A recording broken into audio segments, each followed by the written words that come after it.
Hello guys, আমাদের আসামের legend Zubeen গার্গের মৃত্যুটা কোনো অ্যাক্সিডেন্ট নয়, তাকে পরিকল্পিতভাবে মারা হয়েছে। ডাইরেক্ট প্রুফ আমাদের হাতে চলে এসেছে। আমি এই ভিডিওতে প্রমাণ করে দিব জুবিনদার মৃত্যুটা কোনো অ্যাক্সিডেন্ট নয়, তাকে পরিকল্পিতভাবে রহস্যজনকভাবে তার মৃত্যু হয়েছে। আপনারা প্রথমে এই ভিডিওটা দেখুন। এই ভিডিওটার মধ্যে মানুষটাকে দেখে মনে হচ্ছে তাকে সারা রাত মদ খাওয়ানো হয়েছে, দেখেই মনে হচ্ছে যে তাকে ওভার নেশা করানো হয়েছে এবং তার শরীরটাও ভালো নেই, তার শরীরটা দুর্বল হয়ে গেছে। এই মানুষটা পানিতে নেমে কিভাবে সাঁতার কাটতে পারবে? তারপরেও তাকে জোর জবরদস্তি পানিতে নামিয়ে দেওয়া হয়েছে, সেগুলো ভিডিও আমাদের কাছে আছে, একদম ডাইরেক্ট প্রমাণ আছে। তারপর গাইস এই অ্যাসামিজগুলো দেখুন, আমাদের সাথে স্ক্রিনশট আছে। জুবিনদার যে মিউজিশিয়ান ছিল শেখর গোস্বামী এবং তার এক ঘনিষ্ঠ বন্ধুর সাথে যে অ্যাসামিজগুলো করা হয়েছিল, সে কিন্তু জুবিনদারও ক্লোজ ফ্রেন্ড ছিল। এখানে স্পষ্ট লেখা আছে নিজর লাইফ বনাই ললে, মানে নিজে লাইফ বানিয়ে নিল। দাদা জিয়াই থাকিলে ফালকে থাকিলে হিসাব সুদিলে হয়, মানে যদি জুবিনদার জিন্দা থাকতো তাহলে হিসাব নিত, সেটা বলেছে। 3 নম্বর এসএমএসটা হচ্ছে সবে ভয় খাই আছিল, মানে সবাই ভয় খেয়েছিল, এতিয়া সব ফ্রি হল, মানে এখন সবাই ফ্রি হয়ে গেল, জুবিনদা মরে গেছে। তারপর রয়েছে এতিয়া দুদিন ওয়েট কর, গেম গম পাবি, মানে কি গেম গম পাবো, কি গেমের কথা বলেছে এখানে।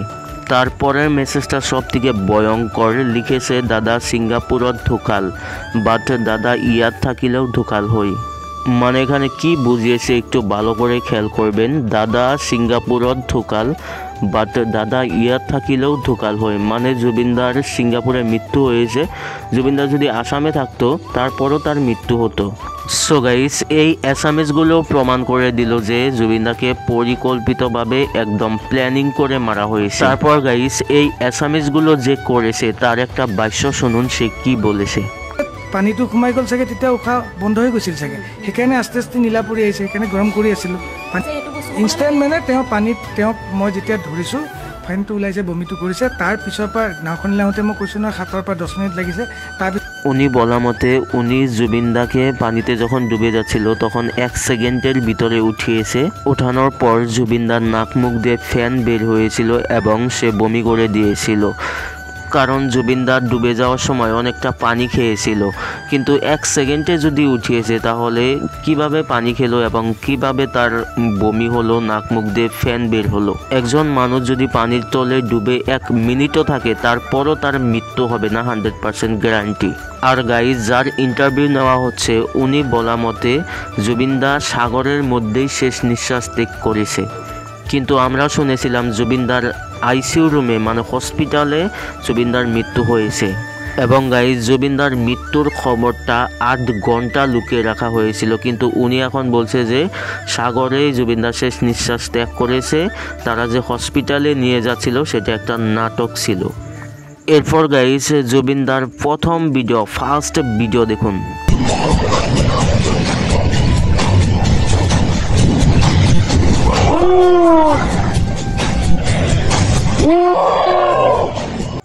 সো গাইস প্রথম ভিডিওয়ে আমরা দেখলাম যে জুবিনদার লাইফ জ্যাকেট পরে তারপর পানিতে জাম্প মেরে দিয়েছে। সো ফার্স্ট টাইম জুবিনদা লাইফ জ্যাকেট পরে সাঁতার কেটে আবার ফিরে এসেছিল, তখন আমরা দেখেছি জুবিনদা খালি গায়ে বোটের ওপর বসে রয়েছে। কিন্তু শেখর, মানে যার ইন্টারভিউ নেওয়া হলো, সে কিন্তু এখনও পানিতে রয়েছে, সে সাঁতার কাটছে পানিতে, কারণ তারা জুবিনদাকে উৎসাহ দিচ্ছে আবার পানিতে নামার জন্য এবং খালি গায়ে পানিতে নামার জন্য। দেখুন কিভাবে জুবিনদাকে বারবার জোর জবরদস্তি বলা হচ্ছিল পানিতে নামার জন্য।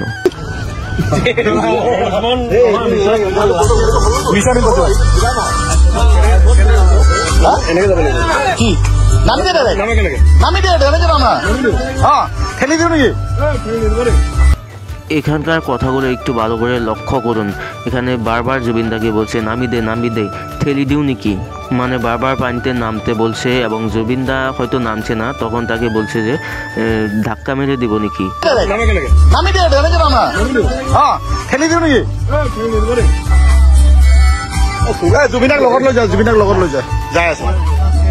এখানে দেখুন জুবিনদার পাশে যে ব্যক্তিটি বসে রয়েছে সে হয়তো পানিতে নামতে যাচ্ছে, তাকে বারবার বলা হচ্ছে যে জুবিনদাক লগত লৈ যা, জুবিনদাক লগত লৈ যা।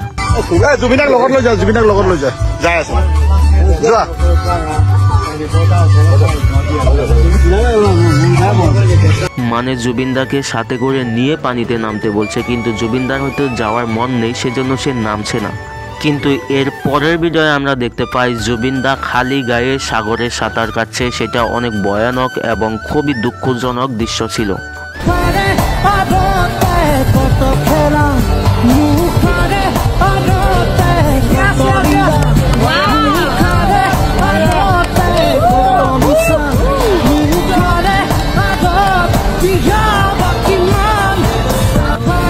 সো গাইস, এই দৃশ্যে আমরা দেখতে পাচ্ছি যে জুবিনদা সাঁতার কেটে কত ক্লান্ত হয়ে গেছে, কিন্তু তাকে একজন সাধারণ মানুষের মতো ছেড়ে দেওয়া হয়েছে। কেউ তার পাশে যাচ্ছে না, কেউ তাকে দৌড়ে নাওয়ে বা বোটে তুলে দিচ্ছে না। উল্টো একজন ব্যক্তি গিয়ে জুবিনদার পাশে থেকে লাইফ জ্যাকেটটা সরিয়ে দিচ্ছে, মানে হয়তো জুবিনদা সেখানে মাথা রেখেছিল, সেটা কিন্তু সরিয়ে দিল। এরপর কি হয়েছে আমরা কিন্তু কেউ জানি না, মানে তারা টুকরো টুকরো করে ভিডিওগুলো ছাড়ছে পাট পাট করে, যাতে কেউ বুঝতে না পারে জুবিনদাকে যে তারা উঠিয়েছে, তারা ধরেছে, তারা মালিশ করেছে, পায়ের তালুতে মালিশ করেছে, কিবা করেছে, সেই সব ভিডিও কিন্তু আমরা পাচ্ছি না। তারা যে হসপিটালে নিয়ে যাচ্ছে সেইগুলো দৃশ্যর ভিডিও আমরা পাচ্ছি না। মানে মেন রহস্য যে ভিডিওর মধ্যে রয়েছে সেই ভিডিও তারা হয়তো লুকিয়ে রেখেছে। এখন আমরা যেটা জানতে পেরেছি, জুবিনদার মিউজিশিয়ান মানে শেখর গোস্বামীর কাছ থেকে, যার ইন্টারভিউ নেওয়া হচ্ছে তার কাছ থেকে আমরা যেটা জানতে পেরেছি সেটা হলো জুবিনদার নাকি সাগরেই মৃত্যু হয়েছে। সাগরে সে শেষ নিঃশ্বাস ত্যাগ করেছে, নাক মুখ দিয়ে ফেনা বের হয়েছিল এবং সে বমি করেছিল এবং সে তাল হারিয়ে ফেলেছিল, সেখানেই নাকি তার মৃত্যু হয়েছে।